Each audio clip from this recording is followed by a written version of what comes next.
Hey everyone, welcome back to the deep dive. Sometimes I feel like we're all just running on autopilot, right? Like so much of what we do each day is just habit. Oh, yeah, absolutely. It's like our brains are wired to conserve energy, so they turn those everyday actions into these automatic routines. Exactly. And that can be a good thing, right? Like imagine having to consciously think about every single step of getting ready in the morning. Yeah, we'd never get anything done. Seriously. But of course, there's the flip side. Those bad habits, the ones we want to break, they can feel like they have a mind of their own. They really do. It's like they're on autopilot too, just not in the direction we want to go. So for today's deep dive, we wanted to tackle this whole habit thing head on. We've been digging into James Clear's book, Atomic Habits. I don't know about you, but I've seen this book everywhere. Oh, yeah, it's become kind of a modern classic when it comes to understanding how habits work and how we can change them. Totally. And for our listeners who are all about gaining knowledge quickly but thoroughly, this book is a goldmine. It really is. Clear breaks down these complex ideas into really practical strategies that anyone can use. No matter what habits you're trying to build or break, he's got something for you. All right, so let's jump right in. One of the core ideas in Atomic Habits is this concept of tiny gains, the power of making small incremental improvements over time. But I think a lot of people struggle with this idea, right? Like, if I'm only getting 1% better each day, is that really going to make a difference? Well, here's the thing. We tend to overestimate the importance of single dramatic events and underestimate the power of making small, consistent changes over time. It's like those overnight success stories you hear about, right? Exactly. There's always a ton of work and effort that went in before that breakthrough moment. So with these tiny gains, it's not about some massive, sudden transformation. It's about those little improvements compounding over time. Right. Imagine this. If you improve by just 1% every day for a year, you'll end up almost 38 times better than where you started. It's the same principle as compound interest. Wow, 38 times better. That's actually pretty mind-blowing when you put it that way. It is. On the flip side, if you get 1% worse each day, you decline almost down to zero. So it's really a double-edged sword. Time magnifies those small changes, whether they're positive or negative. That's a powerful way to think about it. But I think what trips a lot of us up is that we don't see those results right away, and we get discouraged. Oh, absolutely. Clear talks about this valley of disappointment. It's that initial phase where you're putting in the effort, but you're not seeing any tangible progress. It's easy to feel like you're spinning your wheels. Like you're putting all this energy into something, but nothing's happening. Exactly. And this is where a lot of people give up. They think, this isn't working. Why bother? It's like trying to melt an ice cube, but the room is just below freezing. Yes. Clear uses that analogy to describe what he calls the plateau of latent potential. So imagine you've got an ice cube at 25 degrees Fahrenheit, and you start applying heat. You go up to 26, 27, 28 degrees, even 31 degrees. Nothing seems to be happening. It still looks like a solid block of ice. Right. And you might be thinking, what am I even doing here? But all of that energy is accumulating beneath the surface. Then, boom, you hit 32 degrees, and suddenly the ice starts to melt. It's that tipping point where all that accumulated effort suddenly becomes visible. Exactly. The key takeaway here is to trust the process. Those breakthroughs we're all looking for, they often come as a result of all that unseen, consistent effort.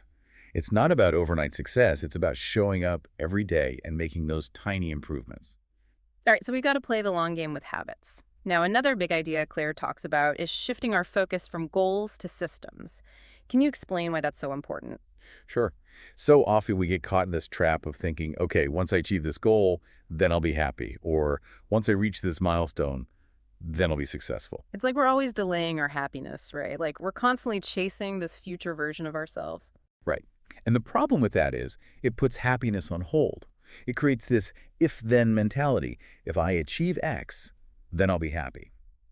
But the truth is, there's always another goal, another milestone, another thing to achieve. So you end up in this endless cycle of striving.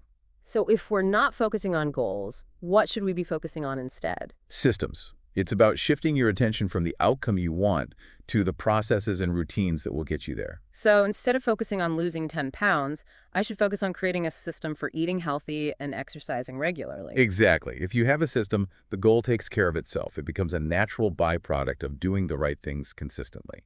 And I think this ties into the idea of gaining a thorough understanding of something, right? Like with systems thinking, you're not just addressing the surface level issue, you're getting to the root of the problem. Yes. That's such a good point. Instead of just trying to fix the symptom, you're actually addressing the cause. So if you're constantly struggling to hit a particular goal, it's likely because the system that's producing those results is flawed. You need to look upstream.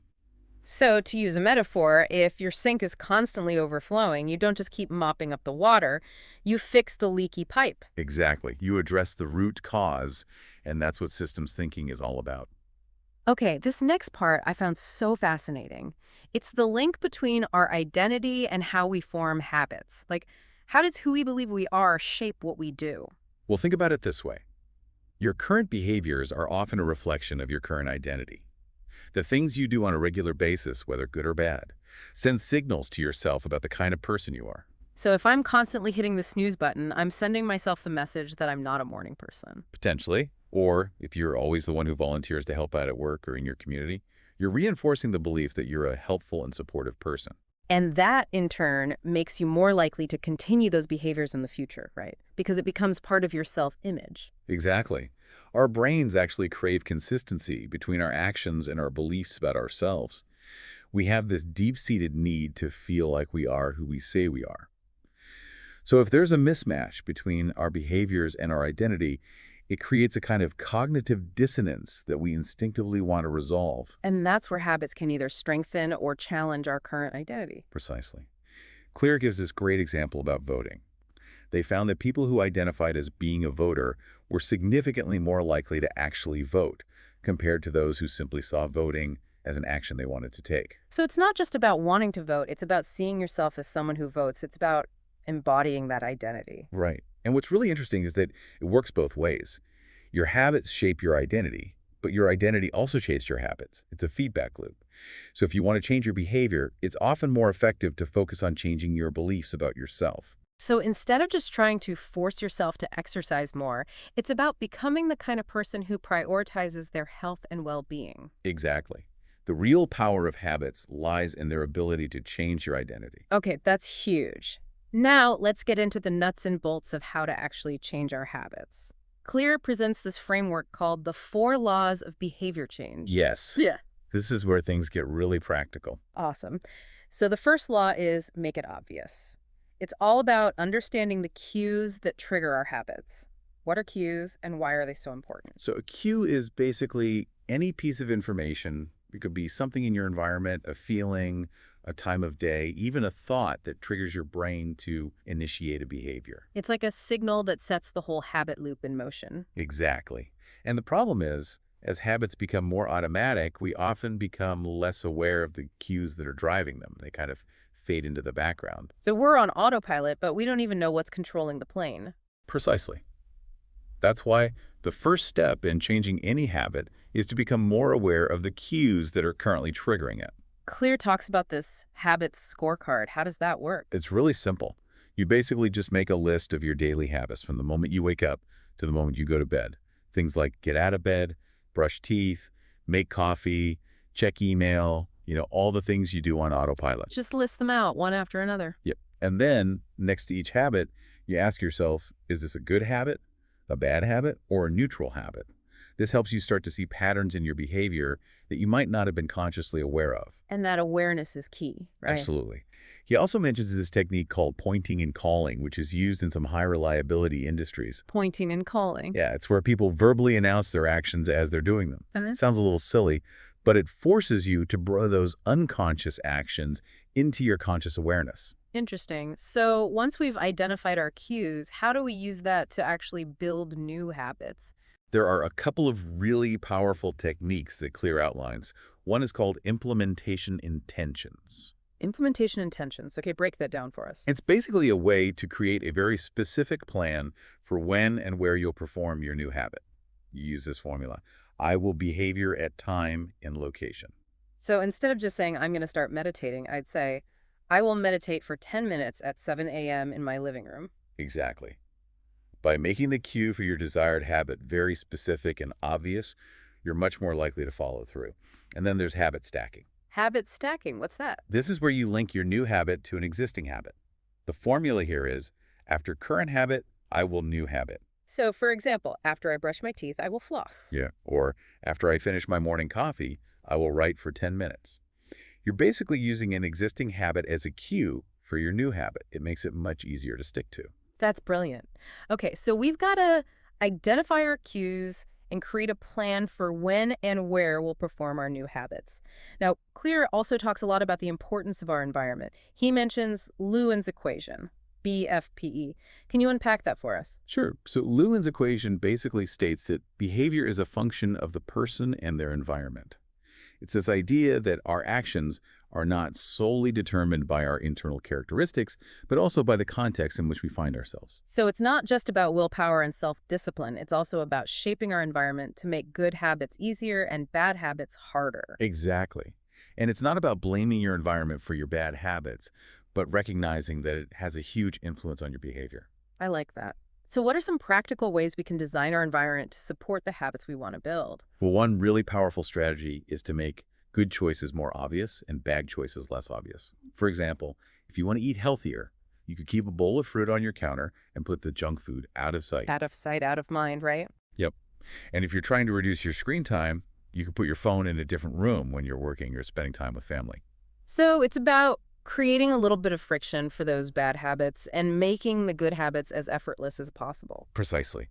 Clear talks about this idea of priming the environment. It's about setting things up in advance so that the desired action is the easiest option. I love that, like laying out your workout clothes the night before or prepping your healthy meals for the week. Exactly. He even mentions this guy, Oswald Knuckles, who had this strategy called resetting the room. He'd spend a few minutes at the end of each workday putting everything back in its place so that his workspace was clean and ready for him the next morning. It was a way to minimize distractions and prime his environment for productivity. All right, so let's move on to the second law, make it attractive. It's all about understanding the role of craving in habit formation. What makes certain habits so appealing? This one's all about dopamine, the neurotransmitter in our brains that's associated with pleasure and reward. And while dopamine is involved in actually experiencing pleasure, it's even more important for anticipation and craving. So it's not just about enjoying the habit itself, but also about the anticipation leading up to it. Exactly. Clear talks about how the modern food industry has mastered the art of triggering our cravings. They know exactly how to combine sugar, fat, and salt to create these irresistible flavor profiles. They know how to push our buttons. They really do. He also touches on this fascinating research by Nico Tinbergen, who studied these instinctive behaviors in animals. He found that animals have these very specific cues that trigger predictable automatic responses. Like those birds that will instinctively try to roll a round object back into their nest, even if it's not their egg. Yeah, it's like they're hardwired to respond in a particular way to those cues. And we humans have these kinds of instinctive responses too. So our brains are wired to crave certain things, even if they're not necessarily good for us. Exactly. And it's not just about our biological wiring. Culture and social norms play a huge role in shaping what we find attractive. Clear mentions this experiment with a family of chess prodigies. The Polgar sisters, right? Yes. Their parents decided from a young age that they were going to raise their children to be chess champions. And all three of them became incredibly successful chess players. They did. It's a fascinating example of how our environment and social context can make certain behaviors incredibly appealing. We're also heavily influenced by the people around us. Oh, absolutely. We tend to adopt the habits of those we spend the most time with, those we admire, and those who are in positions of authority. So if you want to develop good habits, surround yourself with people who already have those habits. Exactly. And if you're trying to break a bad habit, it can be really helpful to distance yourself from people who are reinforcing that behavior. Okay, that makes sense. So how can we actually make good habits more attractive and bad habits less appealing? Well, one technique Clear talks about is called temptation bundling. This is where you pair something you want to do with something you need to do. So, for example, I could only watch my favorite TV show while I'm on the treadmill. Exactly. Or you can only listen to your favorite podcast while you're doing housework. I like that. It's a way to make those should-do activities more enjoyable. It is. And then there's the power of reframing your mindset. Instead of viewing a challenging task as something to be dreaded, try to see it as an opportunity for growth or a chance to develop a valuable skill. So instead of seeing exercise as a chore, I could reframe it as a way to relieve stress and boost my energy. Exactly. It's about shifting your perspective and finding ways to associate positive emotions with those good habits. All right, let's move on to the third law. Make it easy. This one is all about reducing friction and making those good habits as effortless as possible. This is where we get into the nitty-gritty of habit formation. Okay, let's get down to business. What are some of the key principles behind making habits easy? Clear makes this really important distinction between motion and action. Motion's all about planning, strategizing, researching, all the things that make you feel like you're making progress, but don't actually produce a result. It's like being busy but not productive. Right, Yeah. exactly. Action, on the other hand, is the behavior itself. It's the actual doing of the thing. So motion might be spending hours creating a detailed workout plan, while action is actually going to the gym. Yes. And often, we get stuck in motion as a way to avoid the potential for failure. It's easier to research and plan than it is to actually do the work. It's like we're trying to protect our egos. It is. And this is where the law of least effort comes into play. Our brains are wired to conserve energy, so we're naturally drawn to the option that requires the least amount of effort. So if we want to build good habits, we need to make those good habits the easiest option. Right. Clear talks about how successful companies use this principle all the time. They design their products and services to remove as much friction as possible. Like those meal delivery services that make it super easy to get healthy meals without having to cook. Yes? Or those ride-sharing apps that eliminate the hassle of finding parking. They're making the desired behavior incredibly convenient. So how can we apply this to our own lives? Well, one strategy is called priming the environment, which we talked about earlier. It's about setting things up in advance so that the desired action is the easiest option. Like laying out your workout clothes the night before or prepping your healthy meals for the week? Exactly. You're basically removing any obstacles that might stand in your way. Okay, so we're removing friction, but sometimes those good habits still feel like a lot of work, especially when you're first starting out. Right. That's where the 2-minute rule comes in. The idea is to scale down your new habit so that it takes less than 2 minutes to do. So instead of saying, I'm going to run for 30 minutes, you might say, I'm going to put on my running shoes. Exactly. The goal is to make the initial step so easy that you can't say no to it. And once you've started, you're much more likely to continue. It's about creating that momentum. It is. These small wins build your confidence and make the habit feel less daunting. And then there's the idea of focusing on decisive moments. These are those little choices we make throughout the day that set us on a particular path. Like choosing to take the stairs instead of the elevator or opting for water instead of soda. Exactly. These seemingly small decisions, when repeated over time, can have a huge impact on our lives. Okay, so we've made it obvious, we've made it attractive, and we've made it easy. Now for the fourth and final law. Make it satisfying. Yes. The reward. This is where things get fun. Why is it so important to make our good habits satisfying? Well, our brains are wired to prioritize immediate gratification. So if a habit doesn't feel good in the moment, we're less likely to stick with it. It explains why it's so easy to reach for that bag of chips instead of the apple, right? Exactly. The unhealthy option often provides a more immediate and intense sense of pleasure. So if we want our good habits to stick, we need to find ways to make them immediately rewarding. I think that's where a lot of people get tripped up. It's like we're always focused on those long-term rewards, but we forget about the short-term satisfaction. That's so true. And Clear provides some really great strategies for adding immediate pleasure to good habits. One is to use reinforcement rituals. It's basically about giving yourself a small reward after completing a desired behavior. So like, after I finish my workout, I could treat myself to a relaxing bath. Exactly.